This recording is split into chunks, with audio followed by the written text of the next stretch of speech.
Bueno, pues que Dios les bendiga a todos, que Dios bendiga este precioso canal, que Dios bendiga a cada salmista que se ha ofrecido hoy en adorar a Dios desde diferentes lugares, pero unidos por un mismo propósito en esta noche, y es de disfrutar de este tiempo con el Señor. Bueno, quiero bendecir la vida de el hermano Fale y también mi tío Eugenio, que ellos me han invitado al unísono, así que agradezco mucho poder ministrar en este precioso canal. Aunque la hora es un poco avanzada, quisiera compartirles un tema que el Señor ha puesto en mi corazón. Voy a hablarles acerca de un mensaje que el Señor envió a una de las iglesias del Asia Menor, un mensaje que queda registrado en el último libro de la Biblia, que es el libro de Apocalipsis. Y verán, hay gente que quizá por miedo, o no sabemos realmente el motivo, pero hay mucha gente que le da miedo el Apocalipsis. Quizá porque aparece mucho simbolismo y hay gente que no se acerca a este libro. Sin embargo, al principio de este libro nos deja claro algo maravilloso, y es: bienaventurado el que lee y oye las palabras de esta profecía. Y la palabra bienaventurado significa feliz, contento, dichoso. El libro de Apocalipsis es uno de los libros, al igual que todos los libros de la Biblia son importantes, pero el libro de Apocalipsis es el único libro de la Biblia que comienza diciendo que será feliz tanto el que lo lea como el que lo oye. ¿Por qué? Porque en el Apocalipsis están encerrados muchos misterios. La gran mayoría escatológicos, eventos de los últimos tiempos, pero sin embargo Dios hizo algo maravilloso en el capítulo 2 y capítulo 3 de Apocalipsis. Ahí vemos reflejado el mensaje de Dios a las iglesias. En el capítulo 2 y capítulo 3 de Apocalipsis aparecen una serie de mensajes que Dios distribuye a 7 iglesias en el Asia Menor. He de decir que en el Asia Menor no solamente había 7 iglesias, en el Asia Menor había muchas más iglesias. Es decir, aparte de las iglesias que aparecen en el Apocalipsis, que son Éfeso, Esmirna, Pérgamo, Tiatira, Sardis, Filadelfia y la Odisea, aparte de estas 7 iglesias, había muchas más iglesias en el Asia Menor, muchas más. Pero el Espíritu Santo hizo algo maravilloso, y es que se fijó en el Asia Menor, en todas las iglesias que había allí, y él escogió a 7, que la unión de estas 7 iglesias, el mensaje que Dios iba a transmitirlas, aquí en el capítulo 2 y capítulo 3 de Apocalipsis, Dios encerró todos los problemas que la Iglesia Universal, hablamos de la Iglesia Universal, ¿vale? Todos los problemas que la Iglesia Universal pueda atravesar hasta que Él venga, en todos los tiempos, en cualquier circunstancia, Dios encerró todos los problemas que la Iglesia podría sufrir, y junto con eso Dios trajo la solución a cada una de ellas, y Dios lo encerró en el mensaje a las 7 iglesias. Dios hizo algo maravilloso, algo muy sublime. Y de todas las cosas maravillosas que podemos encontrar en el mensaje a las iglesias, Yo quiero ocuparme de la última. Yo espero que nadie se salga del canal cuando yo lea el pasaje que vamos a usar hoy para ministrar la palabra. Porque hay gente que cuando escucha simplemente el pasaje que vamos a predicar, hay gente como que se echa para atrás a causa de unas frases que aparentemente son duras. Y fíjense que hoy vamos a entender el contexto real que hay en este pasaje. Apocalipsis capítulo 3 y verso 14, ahí arriba un título que dice Mensaje a la Odisea. Y dice así la palabra del Señor: escribe al ángel de la iglesia en la Odisea. He aquí el amén, el testigo fiel y verdadero, el principio de la creación de Dios, dice esto: yo conozco tus obras, que ni eres frío ni caliente. Ojalá fuese frío o caliente, pero por cuanto eres tibio y no frío ni caliente, te vomitaré de mi boca. Porque tú dices: soy rico y me he enriquecido, y de ninguna cosa tengo necesidad. Y no sabes tú que eres un desventurado, miserable, pobre, ciego y desnudo. Por tanto, yo te aconsejo que de mí compres oro refinado en fuego, para que seas rico, y vestiduras blancas para vestirte, y no se descubra la vergüenza de tu desnudez, y unjas tus ojos con colirio para que veas. Yo reprendo y castigo a todos los que amo. Alabado sea el nombre del Señor para siempre. Este pasaje es un pasaje precioso. Este mensaje a esta iglesia es algo divino y maravilloso, ya que, mis queridos hermanos, aquí hay encerrado un gran misterio. El misterio que hay encerrado en este mensaje, fijaros que hay algo que quiero dejar bien claro, y es que Dios no condenó a ninguna de las iglesias a las cuales Él transmite un mensaje. Dios advierte, Dios aconseja, Dios reprende, Dios corrige, pero Dios siempre brinda una salida. A pesar de las circunstancias que estaban pasando las diferentes iglesias en el Asia Menor, Dios no las condena a ninguna, sino que les está advirtiendo, les está aconsejando, les está...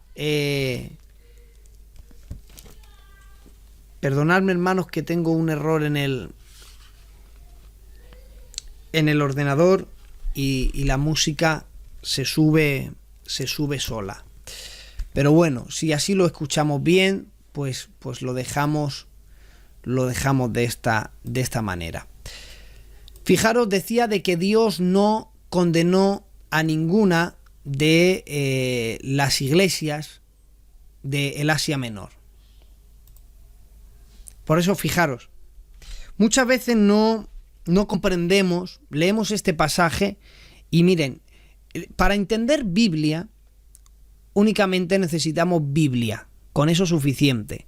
Ahora, para enriquecer el conocimiento bíblico podemos usar fuentes que con eso nos van a ayudar a entender mejor el contexto de el panorama bíblico. Para entender Biblia, basta Biblia. Eso está claro. Para entender Biblia, basta Biblia. Pero para enriquecernos más y entender mejor el contexto y el panorama bíblico de ciertos pasajes, tenemos que ir a la historia, tenemos que ir a la arqueología y tenemos, hermanos, que conocer diferentes aspectos históricos, arqueológicos, para entender y enriquecernos más acerca de ciertos pasajes de la Biblia, para que vean cómo se va a ampliar frente a nosotros este pasaje,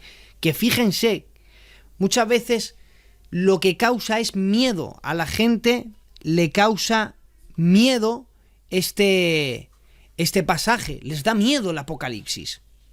Sin embargo, cuando nosotros aplicamos una introducción histórica, entendemos mejor el por qué Dios le dijo eso a esta iglesia y el por qué cada una de sus palabras. Fijaros que en el Asia Menor es lo que hoy conoceríamos. Oiga, el Asia es la actual, que corresponde hoy, sería la actual Turquía. Entonces, hablamos de el Asia, de la provincia. Fijaros, había dos Asias, estaba el de la provincia romana, que la capital era Éfeso, pero nos ubicamos ahora en el contexto geográfico, corresponde a la zona que corresponde actualmente Turquía. Fijaros que en días que Juan envía la carta a la Odisea, no solamente había una ciudad que se llamaba la Odisea, había más ciudades que se llamaban la Odisea. Las iglesias no es que se llaman así, son las ciudades que se llaman así, y en esas ciudades estaba una de las iglesias. Y fijaros, en días de Juan ya había habido más de una Laodicea. Realmente en la historia del Asia han habido 6 Laodiceas, 6 ciudades que se han llamado Laodicea, por lo menos 6. Ahora, de las 6 que ha habido, la única que ha albergado en ella una iglesia, la única, ha sido la Odisea, que la llamaban la Odisea de Lico. La Odisea de Lico, que fue fundada por Antíoco de Siria en el año 250 a.C., y fíjense que la llamó de esa manera. Fijaros que la llamó de esa manera en honor a su esposa. O sea, él construyó la ciudad y la llamó la Odisea en honor a su esposa. Su esposa, que finalmente dice la historia que terminaría envenenándolo.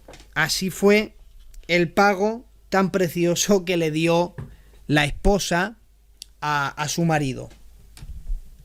Terminaría envenenándolo.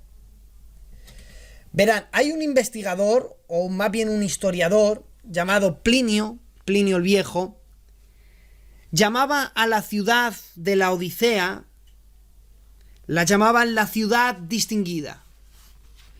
La llamaban la ciudad distinguida por ser una ciudad tan sumamente impresionante. Por eso la llamaban la ciudad distinguida. La Odisea era 4 cosas.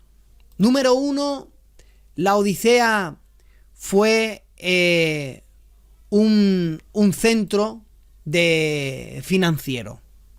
La Odisea la llamaban la ciudad de banqueros. Así es como llamaban a la Odisea. La ciudad de los banqueros. Fijaros, eran tan prósperos, hablando a nivel de finanza. Había tanto dinero en el gobierno de la Odisea que el historiador Tácito escribió en una ocasión la siguiente historia. Él escribió y dijo: en el año 61 después de Cristo, la ciudad de la Odisea fue destruida por un terremoto. Por lo que el gobierno romano, cuando se enteró que había sido destruida por un terremoto, obviamente, como era una ciudad tan distinguida, tan hermosa y tan importante, lo que hizo el gobierno romano fue enviarles emisarios para decirle que les iban a ayudar económicamente para que reconstruyeran la ciudad. ¿Y saben lo que les dijo el gobierno de la Odisea? Le dijo a los emisarios: vuelvan y dígale al imperio, al gobierno romano, que muchas gracias por la ayuda, pero no necesitamos ayuda económica del exterior para volver a construir la ciudad. De hecho, dice que la volvieron a construir con el dinero que ellos tenían y quedó más bonita que al principio. Así que número 1, esta ciudad era un centro financiero. Número 2, era un centro textil. Tenían tanto dinero a causa de lo que allí se comerciaba. El comercio más grande de la Odisea era el comercio de textil, el comercio de ropa. Ellos trabajaban muy bien la lana. Había grandes campos, alimentaban muy bien al ganado y de hecho sacaban ropa, sacaban lana de la cual se hacían grandes vestidos de diferentes colores. Pero sin embargo, había un color que no lograban sacarlo en su pureza y era el blanco. ¿Por qué? Porque ellos se inclinaban más a otro color. Ellos eran expertos, dice la historia, que eran expertos en la lana de color negra. Eran expertos. Era una lana con una calidad buenísima. Fíjense. Es la única, echando atrás en el pasado, cuando en el Asia se vendían la ropa, cuando querían hablar de una ropa de marca, había una marca que se llamaban antiguamente la marca Trimita. Era la lana, la mejor lana de todo el Asia, era la lana que tenía la marca propia, que era la Trimita. ¿Y saben por qué la llamaban así? Cuando decían vendemos, vamos a imaginarnos en los mercados antiguos, ofreciendo lana y diciendo los vendedores, ofrecemos lana, pero no normal, lana Trimita. Cuando decían lana Trimita, sabían que era una lana buena, porque provenía de la Odisea. Era la única en todo el Asia que producía una lana que tenía su propia marca, su propio sello. Era importante la marca. Eran Trimita. Vendían tanta lana que a causa de tanta lana que vendían, el dinero entraba en la ciudad. Así que número 1 era un centro financiero, número 2 era un centro de textil, número 3, la Odisea, hablamos de la ciudad, era un centro de medicina. Fue importante a nivel de medicina esta ciudad porque allí en la ciudad vivieron dos médicos muy famosos. Número 1, un médico llamado Alejandro y otro llamado Zeuxis. Eran dos médicos que estudiaron en la Odisea porque había escuelas de medicina y fijaros, era tan importante como centro de medicina que Alejandro y Zeuxis, que eran dos médicos muy importantes, ellos inventaron, número 1, uno inventó un ungüento para el dolor de oídos y el otro, Zeuxis, inventó el colirio para los ojos. Hoy el colirio para los ojos, obviamente hoy pues será diferente, pero el primer colirio para los ojos lo inventaron en la Odisea. Así que número 1 era un centro financiero, la ciudad. Número 2 era un centro de textil. Número 3 era un centro de medicina. Número 4, la ciudad era una completa belleza. Era una ciudad bella y distinguida por sus hermosos templos. Estaba el templo al dios Asclepio, que es el dios de la medicina, el dios de la curación. También había el templo a Zeus, dios de los mortales según los griegos, también estaba allí. Y fijaros, siendo una ciudad financiera que producían ropa y que producían un colirio para los ojos, mira si entraba dinero a la Odisea. Ellos tenían templos, tenían médicos, tenían medicina, tenían ropa, tenían de todo. Tenían tanto que rechazaban ayuda del exterior. No necesitaban ayuda económica. Sin embargo, en la ciudad escaseaba algo. Intenten visualizar miren su mano izquierda y en la mano izquierda suya, ahora mismo la miran ustedes, y en la mano izquierda van a ubicar ahí colosas. la ciudad de Colosas, donde estaba la iglesia de los colosenses. 9 kilómetros a la derecha, vamos al centro, estaba la Odisea. Y ahora miren su mano derecha, y en la mano derecha van a poner ahí otra ciudad. Van a poner la ciudad de Hierápolis, que estaba a 9 kilómetros de la Odisea. Entonces, la Odisea estaba entre Colosas y Hierápolis. Ambas ciudades tenían agua. Sin embargo, la Odisea no tenía agua. No había manantiales en la Odisea. Pero claro, ¿qué hacían para sobrevivir sin agua? Si el agua era lo más importante. Fijaros, tenían de todo, pero no tenían agua. Les salvó que financieramente, económicamente eran millonarios. Entonces, ¿qué hizo el gobierno para solucionar el problema de la sequía del agua? Fue la ciudad importante que crearon bioconductos que bombeaban el agua 9 kilómetros, tanto a la derecha como a la izquierda, y ellos traían agua fría de Colosas, durante 9 kilómetros por un bioconducto bombeado. Y de Hierápolis extraían el agua caliente que emanaba de unos manantiales.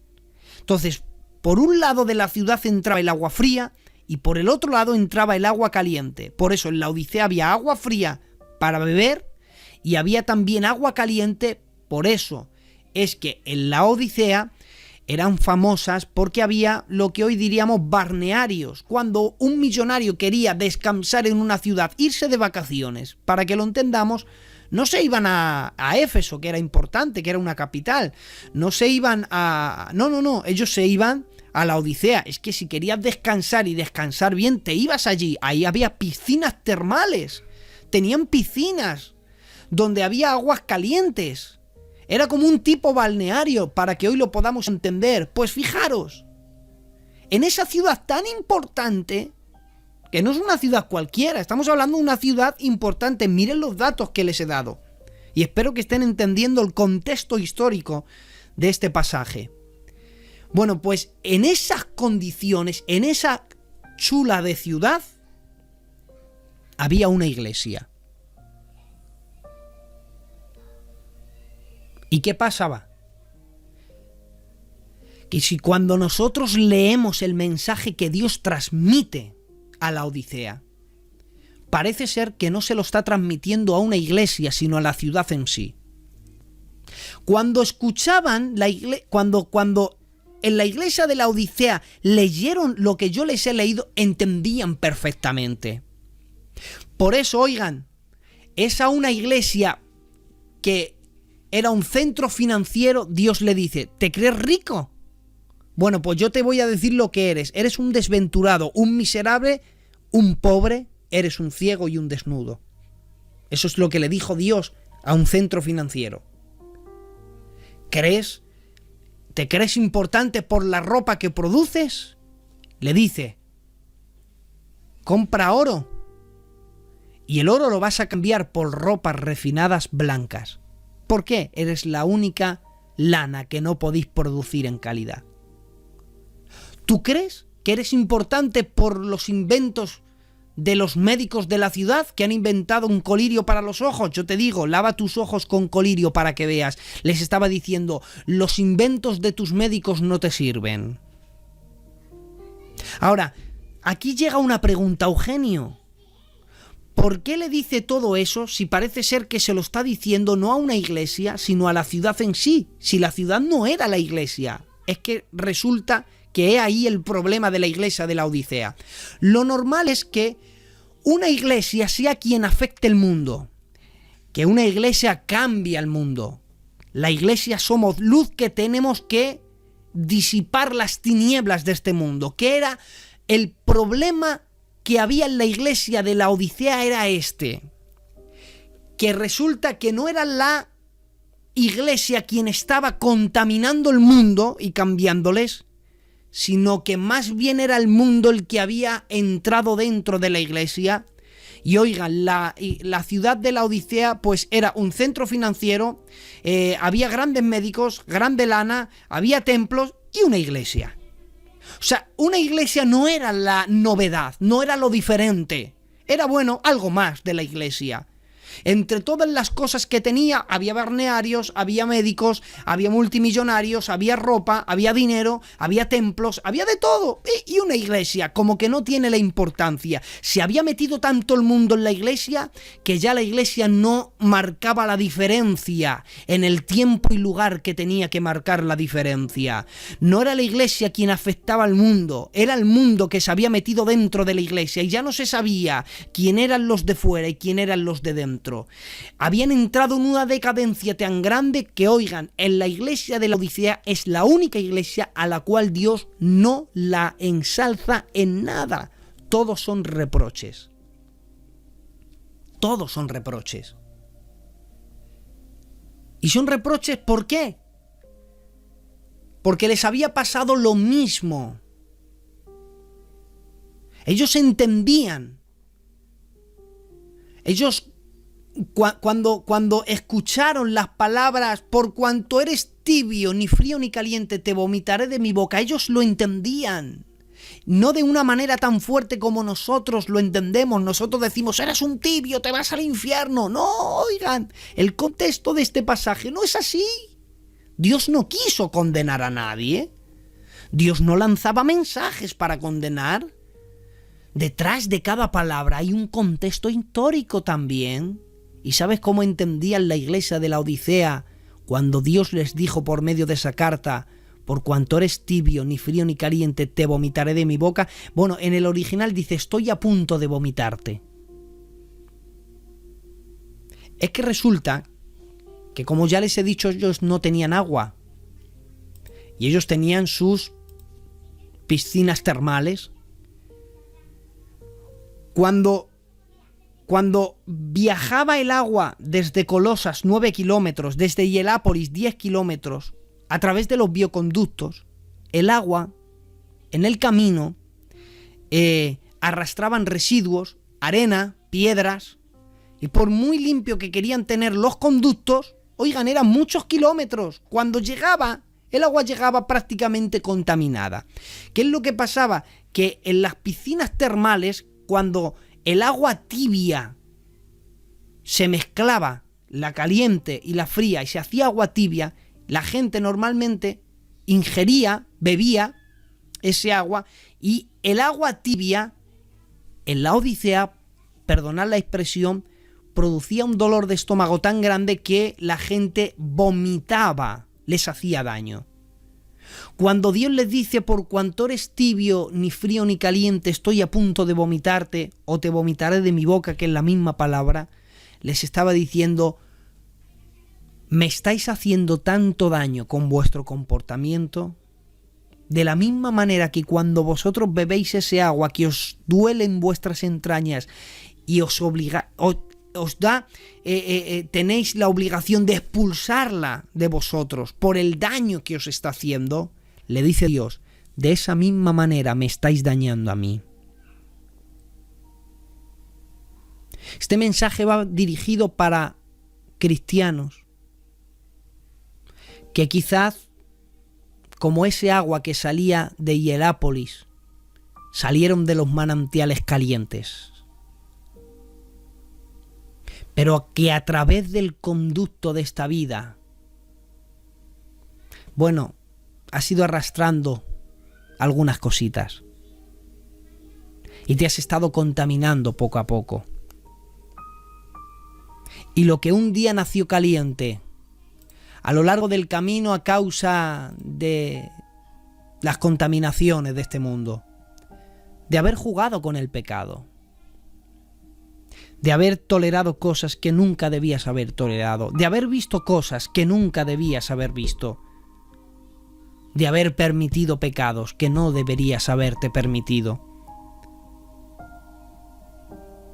Naciste en el Señor y tenías un fuego impresionante, ardías de amor por Él, pero en el camino comenzaste a jugar con el pecado y a decir, bueno, una vez al año no pasa nada. Bueno, hay gente que hace cosas peores. Y empezaste a comparar pecados. Bueno, lo que hago yo comparado a lo que hace este y este, bueno, pues yo creo que tampoco es tan grave. Porque para castigarme Dios a mí por esto, tenía Dios que castigar a fulano y al otro que mira lo que hace. Y empezamos a comparar pecados y a permitirnos cosas que nunca deberíamos haber permitido. Y alguien dijo, y quiero que lo oigan bien, alguien quiso definir el pecado y dijo, el pecado es un no sé qué, que viene no sé de dónde, que entra no sé por dónde y que te mata no sé con qué. Es tan sigiloso que ha entrado y te ha matado sin darte cuenta. No voy a volver a repetir. Alguien queriendo definir el pecado dijo, el pecado es un no sé qué, que viene no sé de dónde, que entra no sé por dónde y que te mata no sé con qué. Es tan sigiloso que ha entrado, te ha matado sin darte cuenta. Hay cosas en nuestra vida que nos permitimos. Y verán, el diablo es muy astuto.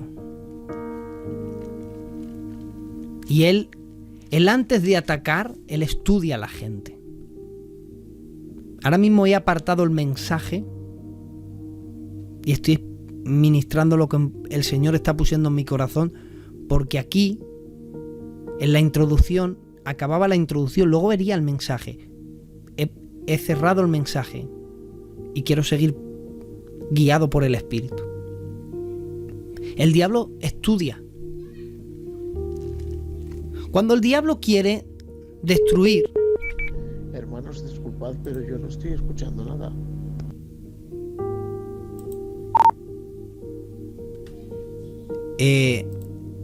¿Alguien me puede confirmar si se me está escuchando? Se te escucha alto y claro, hermano. Continúa, que está siendo de mucha bendición. Decía, hermanos, que el diablo, cuando quiere destruir a alguien, lo estudia.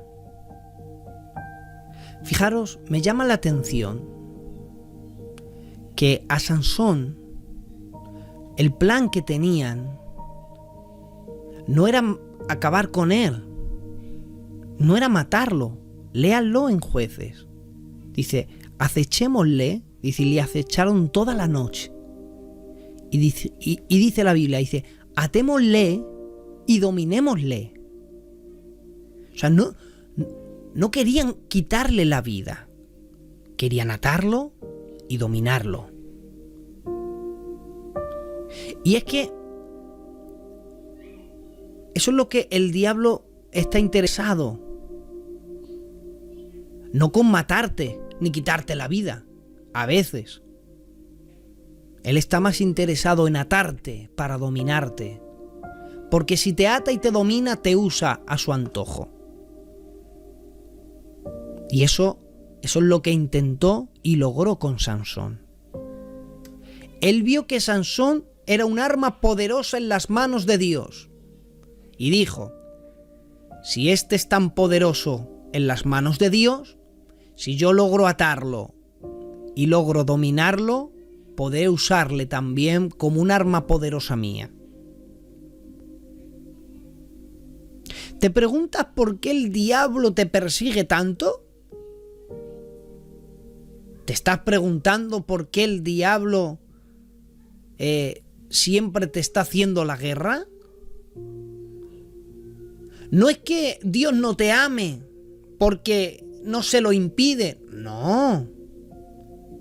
Es que si estás siendo atacado por el diablo, es que el diablo sabe que eres un arma muy poderosa en las manos de Dios y quiere simplemente que cambies de manos, de las manos de Dios a sus sucias manos. En otras palabras, es que si el diablo te está haciendo la guerra, es que algo bueno estás haciendo. Si el diablo se ha empeñado en destruirte, es que eres importante, porque él no anda destruyendo a gente que no tiene importancia, que están ahí y no hacen nada. Pero aquellos que ven como una amenaza quiere destruirlo. Él vio a Sansón como una amenaza para su reino de tinieblas, y entonces levantó todo un ejército para aniquilarle. Y es que el diablo quiere destruir a aquellos que es una amenaza para el reino de las tinieblas. Pero fíjense cómo va a empezar el diablo a destruir a alguien. Atémosle para dominarlo. Y Sansón, que había nacido, que se le había dado desde el nacimiento una serie de instrucciones, de leyes que no tenía que sobrepasar. Él nace y con el nacimiento tiene unas reglas que cumplir. Esto es un tipo de cada cristiano. Con el nuevo nacimiento hay unas reglas que cumplir.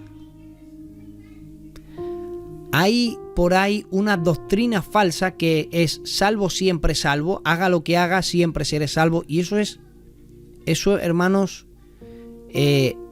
sí, lo digo, eso es satánico. Haga lo que hagas, me voy al cielo. No, perdona. Eso es diabólico. Toda doctrina que te induce a pecar no es de Dios, es del diablo. Junto con un nuevo nacimiento hay unas reglas que obedecer. Hay un camino de obediencia a la cual seguir. Y a Sansón se le pusieron unas pautas de vida. No te cortarás el pelo, no beberás vino ni sidra, no te casarás con mujeres extranjeras, y las cosas que le prohibió Dios hacer. El diablo siempre le tentaba y le tentaba y le tentaba con aquello que Dios le había prohibido. Pero oigan, ¿sabes por qué le atacó? Por su debilidad. ¿Sabes cuál es el primer movimiento del diablo para atarte y dominarte? Es tentarte con aquello que el diablo sabe que es tu debilidad. Por eso he dicho que el diablo estudia antes de atar y dominar a alguien. Oigan, todos tenemos un gigante, todos tenemos un Goliat que sale 3 veces al día a desafiarnos y a desafiar a los escuadrones de Jehová. Todos tenemos un Goliat, un gigante que batallamos día a día para destruirlo. Un gigante que nos desafía nuestra vida cristiana todos los días. Todos tenemos un gigante en la soledad, un íntimo, un gigante que nos golpea, un gigante que se levanta. Todos peleamos por una debilidad, hermanos. Oigan, si a mí me tientan con unas cosas, con otras cosas, pues a lo mejor, bueno, pero el diablo sabe mi debilidad. Y no va a atacarme con algo que a mí no me llame la atención. Él él sabe qué pautas seguir, qué clave tocar, qué botón accionar. Él sabe la tentación, el plato que tiene que poner frente a mí. Él te atacará con tu debilidad. Tu debilidad es lo que el diablo se va a fijar para intentar atarte y dominarte. Por eso ten cuidado, hermanos. Por eso la Biblia dice: sed sobrios y velad, porque vuestro adversario, como león rugiente, busca a quien devorar. Quizás empezaste bien y en el camino te contaminaste. Pero oigan, en la iglesia de Laodicea, que era la peor de todas las iglesias, con esto termino, era la peor de todas las iglesias, de las 7 que se mencionan, Dios tampoco la condenó. Dios no la mandó al infierno. Dios la dio una salida. Yo te aconsejo que de mí compres oro refinado y que te vistas con vestiduras blancas, porque yo amo a aquel que corrijo. Dios en esta noche te quiere dar una oportunidad. Aunque estés en el estado de la iglesia de la Odisea, que te ha dejado contaminar tanto que ya no hay diferencia entre su vida y un inconverso. Se ha contaminado demasiado. Bueno, Dios le da hoy la oportunidad para cambiar. Yo te aconsejo, dice Dios, date cuenta, Él no dice yo te obligo, porque Dios no obliga, porque no hay cosa más bonita que un amor no forzado. Yo te aconsejo que de mí compres oro refinado en fuego y que adquieras vestiduras blancas para vestirte. ¿Por qué vestiduras blancas? Porque Él viene a por una novia sin mancha y sin arruga. Te invito en esta noche a que te arrepientas, a que soluciones todo lo que tengas que solucionar, pero que arregles tus cuentas con Dios, porque no todo está perdido. Hay solución en Cristo Jesús. Espero haberos hecho bien. La parte de la introducción sí estaba en el mensaje, pero todo lo demás he cerrado la Biblia y me he dejado guiar por el Espíritu. Otro día hablaremos texto a texto acerca del mensaje a la Odisea. Es muy bonito, pero yo quiero dejarlo aquí. Son las 12:23 de la noche. Yo también estoy bastante cansado. Hoy he madrugado muchísimo. Los viernes es el peor día para trabajar para mí, pero yo, como mañana no podía estar con ustedes, yo he querido hoy hacer el esfuerzo y bendecir al canal, al tío Maño, al hermano Fale, bendecir a mi tío Eugenio, que ellos me invitaron, y bendecir a los hermanos y compartirles este mensaje que Dios ha puesto en mi corazón. Espero haberos hecho bien, familia, y gracias por su atención. Bendiciones.